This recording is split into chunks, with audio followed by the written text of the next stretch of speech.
स्वयंभुव मनु की कथा विस्तार से सुनाई यहाँ पे। अब आप परीक्षित जी कह रहे हैं कि भगवान के अवतारों की कथा सुनाइए।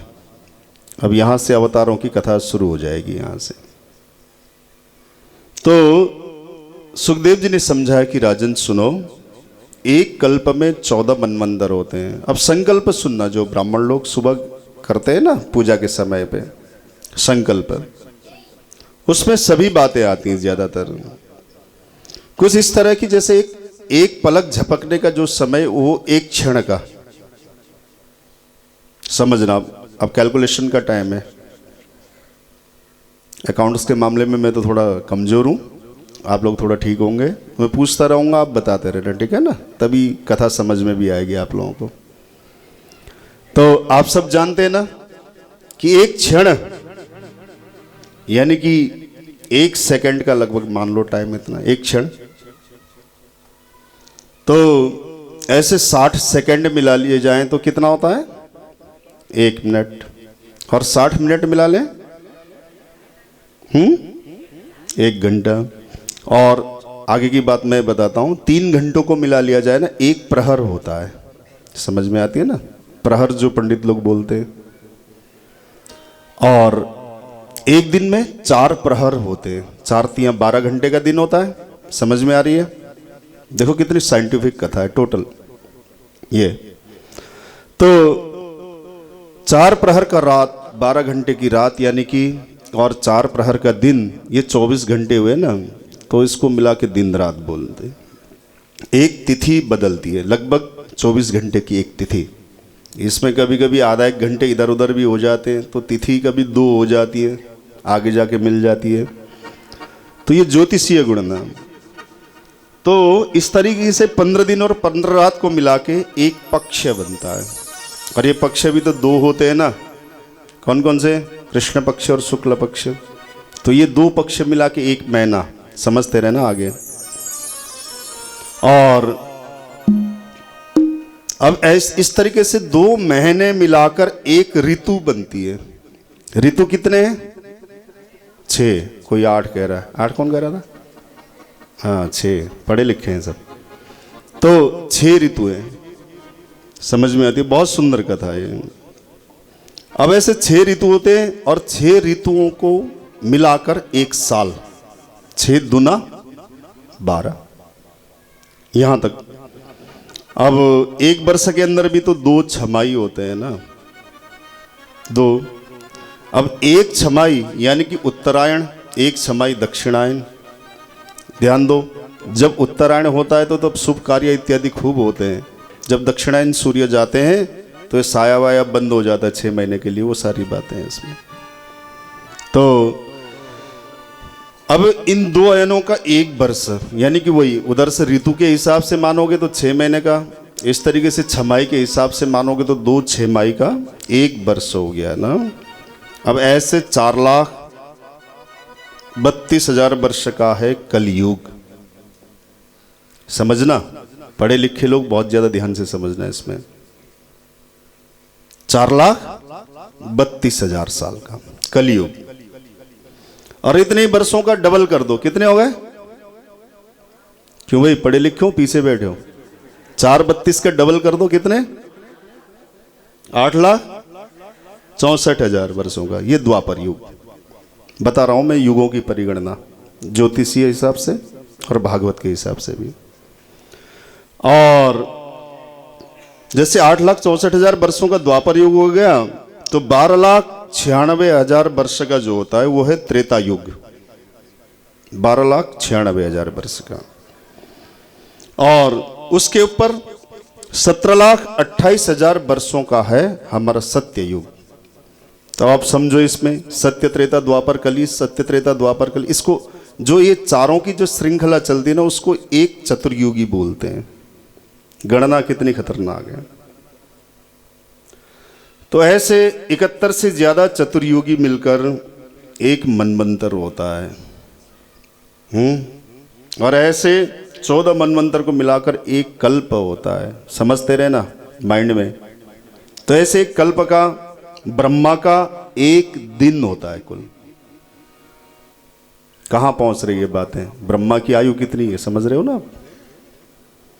और उसी तरीके से जब एक कल्प और बढ़ जाए तो वो ब्रह्मा की रात, जैसे हम लोगों का 12 घंटे की दिन 12 घंटे की रात है ना, तो ऐसे 71 चतुर्युगी का एक कल्प, तो उस कल्प का एक दिन कुल। तो 2 कल्प के बाद ब्रह्मा की तिथि बदलती है, दिन बदलता है। और इस तरीके से जब 360 दिन होते हैं ना, यानी कि 720 कल्प करीब हो गए, तब ब्रह्मा का 1 वर्ष होता है। वही 360 दिन तो वही रहेंगे, एक साल में 360 ही होते हैं ज्यादातर गणना देखा जाए तो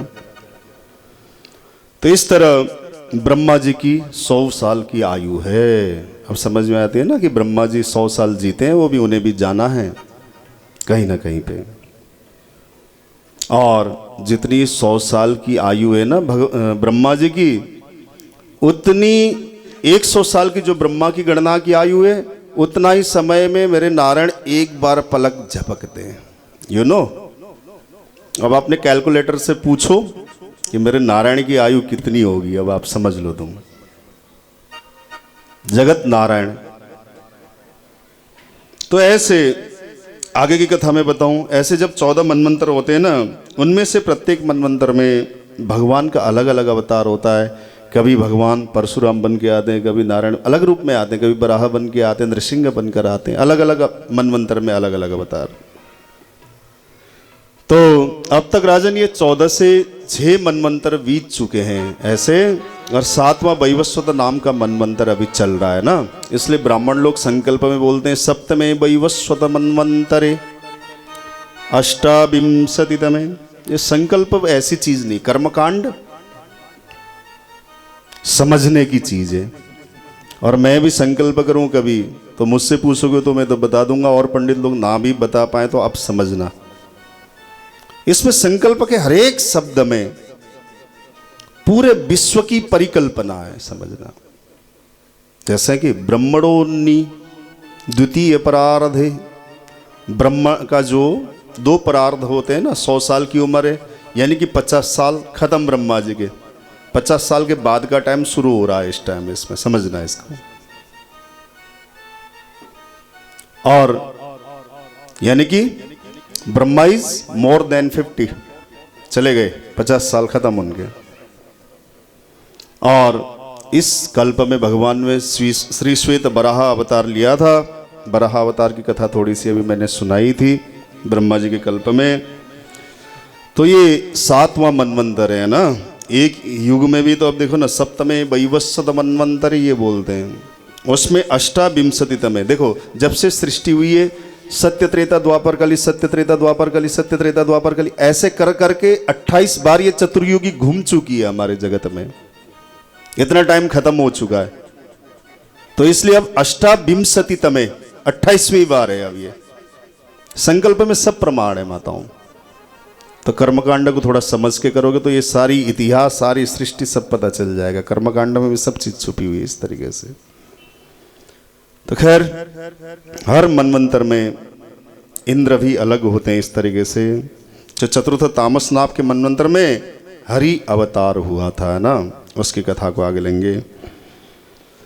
तो उस मनवंतर की कथा में आता है कि उसमें एक बार ऐसा हुआ, त्रिकुट नाम का एक पर्वत था, हरि अवतार जब परमात्मा ने लिया था, उसको बोलते हैं तामस नाम का मनवंतर, है ना। तो उसमें क्या हुआ, त्रिकुट नाम का एक पर्वत, 3 शिखर थे उसके, एक सोने का, दूसरा चांदी का और तीसरा लोहे का।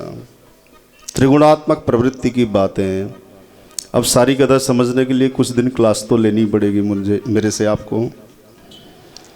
तो उस वन्य संपत्ति से संपन्न था वह पर्वत, एक सरोवर था वहां पर। तो उसमें एक सरोवर था। एक बार एक हाथी आया वहां पानी पीने, माताओं समझना बात को, और अपने बच्चों और हथिनियों के साथ आया, जल क्रीड़ा करने लगा, खूब पानी पी रहा था। तब क्या हुआ, उस हाथी को एक मगरमच्छ ने पैर में पकड़ लिया और पैर में पकड़ के जल के अंदर ले गया, है ना। उसमें बच्चे और हथिनी पहले तो प्रयास करते रहे उसको बचाने के लिए, और जब बात बनती हुई नहीं दिखी तो सब छोड़ के वापस चल दिए। ग्राह का बल बढ़ रहा है क्योंकि वो जलचर है, स्थलचर हाथी निर्बल हो गया वहाँ पर। जब कोई बचाने नहीं आया उसने भगवान को पुकारा और सूरदास जी ने उस घटना को देखा। तो आइए सूरदास जी के इन पदों के साथ गजेंद्र मोक्ष की ओर बढ़ें। मालकोस। हे गोविंद हे गोपाल अब तो जीवन हारे, हे गोविंद हे गोपाल अब तो जीवन, हे गोविंद हे गोपाल अब तो जीवन हारे, हे गोविंद गोपाल अब तो जीवन हारे। अब आप माताओं हाथ उठाना ही पड़ेगा। गजेंद्र ने बड़े प्यार से प्रार्थना की थी, है ना, अंतिम समय की प्रार्थना है, समझो। हे गोविंद हे गोपाल अब तो जीवन हारे, हे गोविंद हे गोपाल अब तो जीवन हारे। हे गोविंद राखो शरण